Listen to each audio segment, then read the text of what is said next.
This is the music that was once blamed for corrupting an entire generation. This sound, these artists were accused of driving kids to suicide, hiding satanic messages in their records, and waging a spiritual war on the family, the church, and the government. They were dragged before the US Senate, sued in federal court, and their records were literally burned in public bonfires. But how did we get here? How do we go from public enemy number one to the world's most popular soundtrack? When did rock and roll become the devil's music? It wasn't one moment, it wasn't one song or one band. It was a slow, escalating war of moral panics, a chain of flashpoints where the rebellious energy of a new art form crashed head-on into the deepest fears of a society terrified of change. This is the story of those moments, the story of how a generation's soundtrack became a symbol for evil, and how, in the process, it became more powerful than anyone could have ever imagined. The first whispers of outrage started long before anyone was talking about Satan. They started with the rhythm. In the 1950s, rock and roll was a cultural explosion, a fusion of country and, most controversially, black rhythm and blues. In a segregated America, just mixing those sounds was an act of rebellion. But the lightning rod, the man who would personify this new, dangerous energy, was a truck driver from Tupelo, Mississippi. In 1956, Elvis Presley appeared on national television, and everything changed. It wasn't just his music, it was how he moved. During performances on shows like The Milton Berle Show, Elvis gyrated his hips with a swagger that was called shockingly suggestive. Critics and religious leaders were horrified. They called it vulgar, animalistic, and a direct threat to the moral fabric of the nation. The fury grew so intense that when Elvis made his third appearance on the hugely popular Ed Sullivan Show in January 1957, the producers made a legendary call. The cameras would only film him from the waist up. The network, scared of the backlash, literally censored Elvis's pelvis. This first wave of fear wasn't about the occult. It was about sex, race, and a rebellion that felt raw and untamed. Rock and roll was seen as a corrupting force, a jungle music that would unleash the worst impulses of America's youth. Even Ed Sullivan had initially said Elvis was not my cup of tea and wasn't fit for family entertainment. But the outrage just made Elvis a bigger star, proving a rule that would define rock for decades. The more the establishment hated it, the more the kids loved it. The battle lines were drawn. The next major flashpoint came a decade later, and this time, the attack wasn't on the body, but on the soul. The Beatles had come to America as the clean-cut, charming alternative to early rock's raw danger.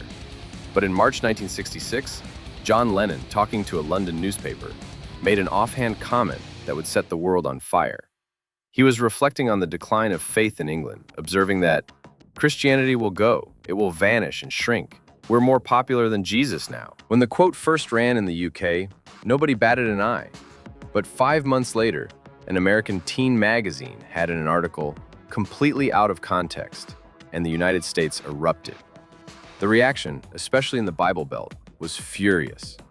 Radio stations banned Beatles songs. Communities organized public bonfires to burn the band's records and merchandise.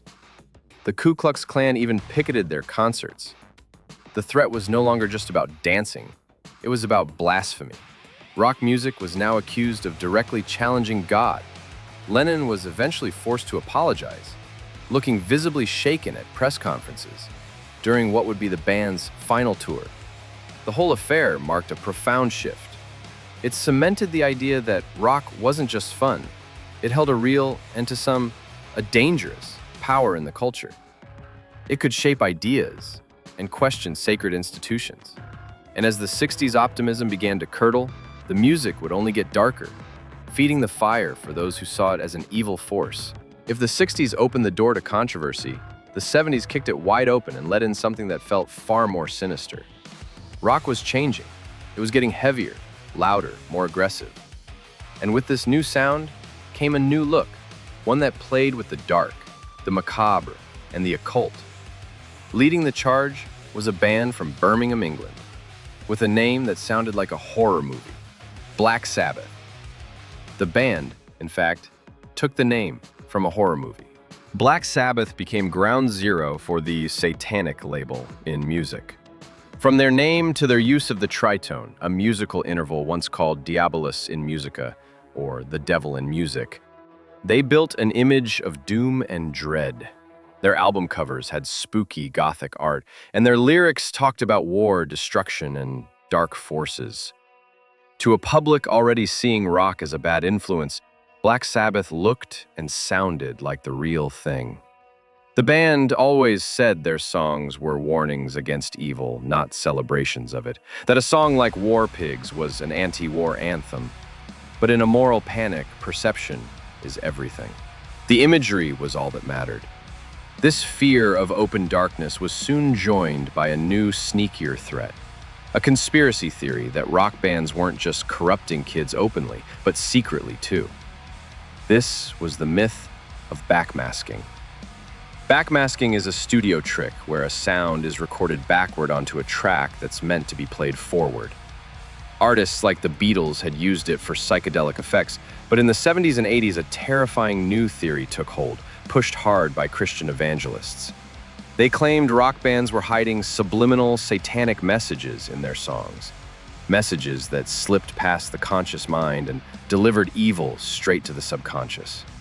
The most infamous example was Led Zeppelin's epic Stairway to Heaven. Play a certain part backward, and accusers swore you could hear phrases like, "Here's to my sweet Satan." It didn't matter that the band denied it or that what people heard was likely just auditory pareidolia, the brain's habit of finding patterns in random noise. The rumor was too juicy to die. Soon, bands like Queen, ELO, and Styx were also accused of hiding backward messages.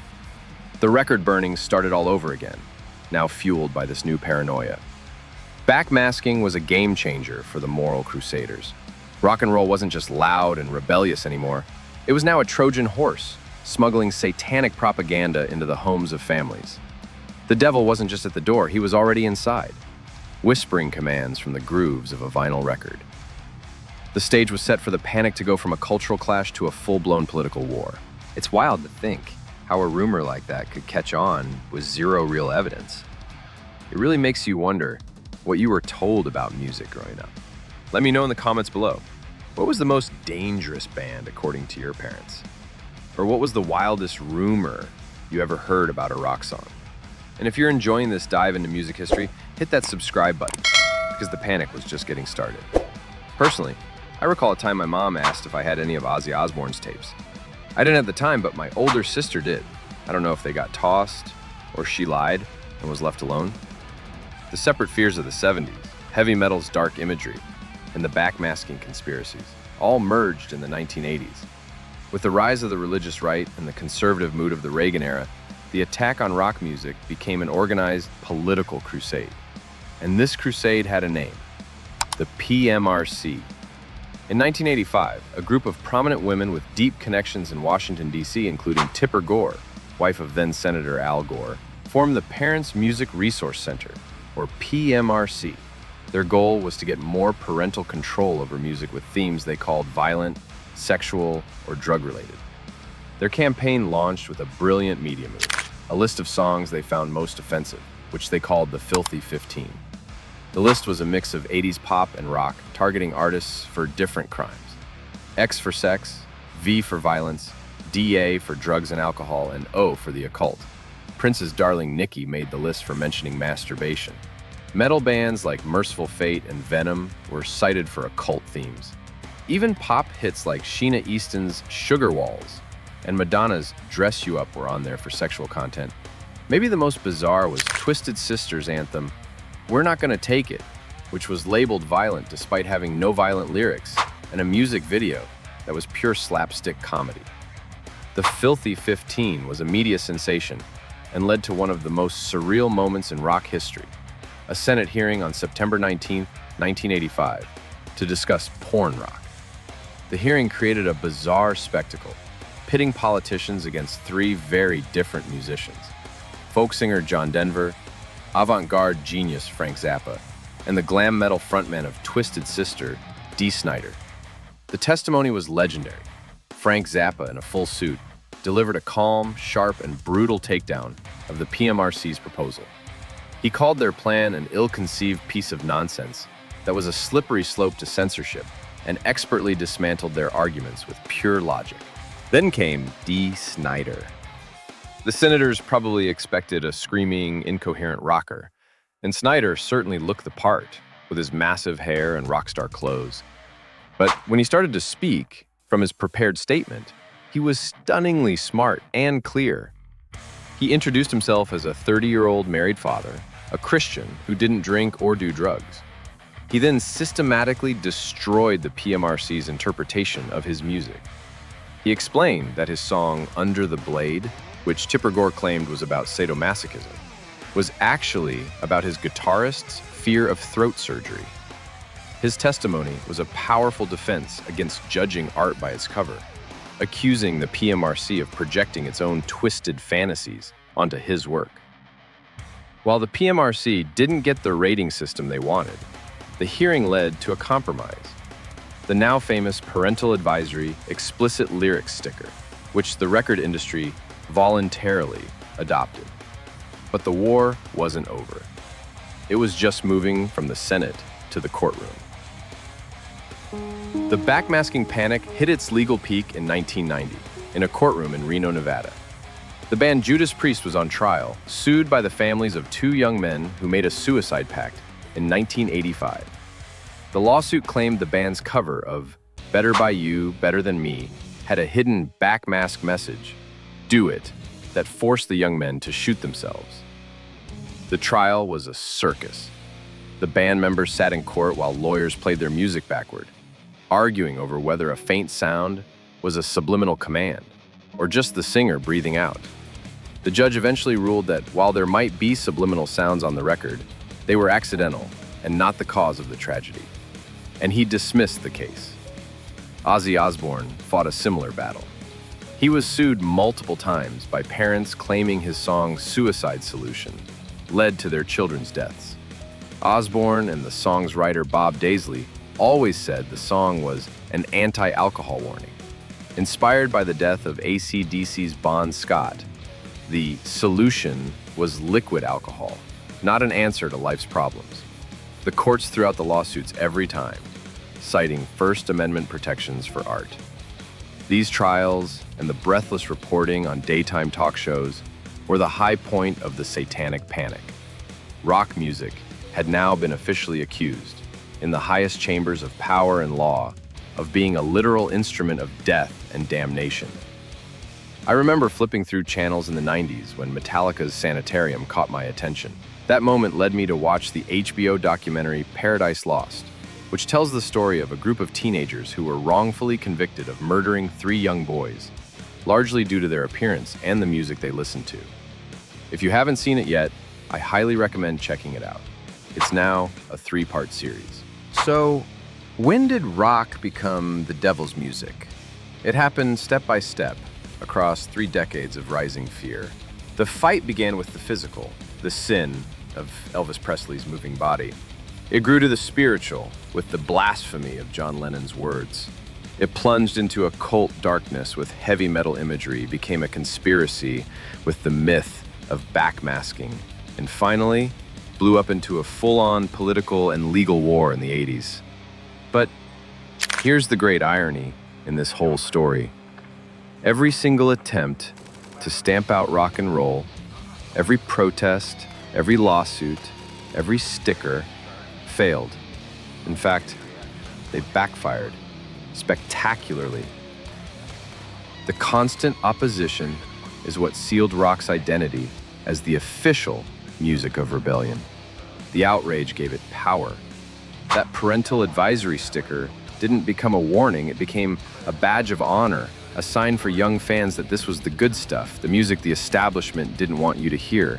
Sales for artists like Dee Snider and Judas Priest often shot up after they were targeted. By trying to brand rock as the devil's music, its enemies accidentally made it sacred to the very generation they were trying to save. This pattern of moral panic didn't end with rock. The same fears and the same arguments have been recycled for every new youth culture since. from hip-hop lyrics to video games to TikTok trends. The target changes, but the fear of a new generation slipping out of control is always the same. The story of this panic is more than just music history. It's a story about how we deal with our fear of the unknown, and it's a timeless testament to the power of art to challenge us, provoke us, and ultimately define who we are. But now, I want to hear from you. What was the first song or band that made you feel like you were part of a rebellion? Share your story in the comments below. Thanks for watching.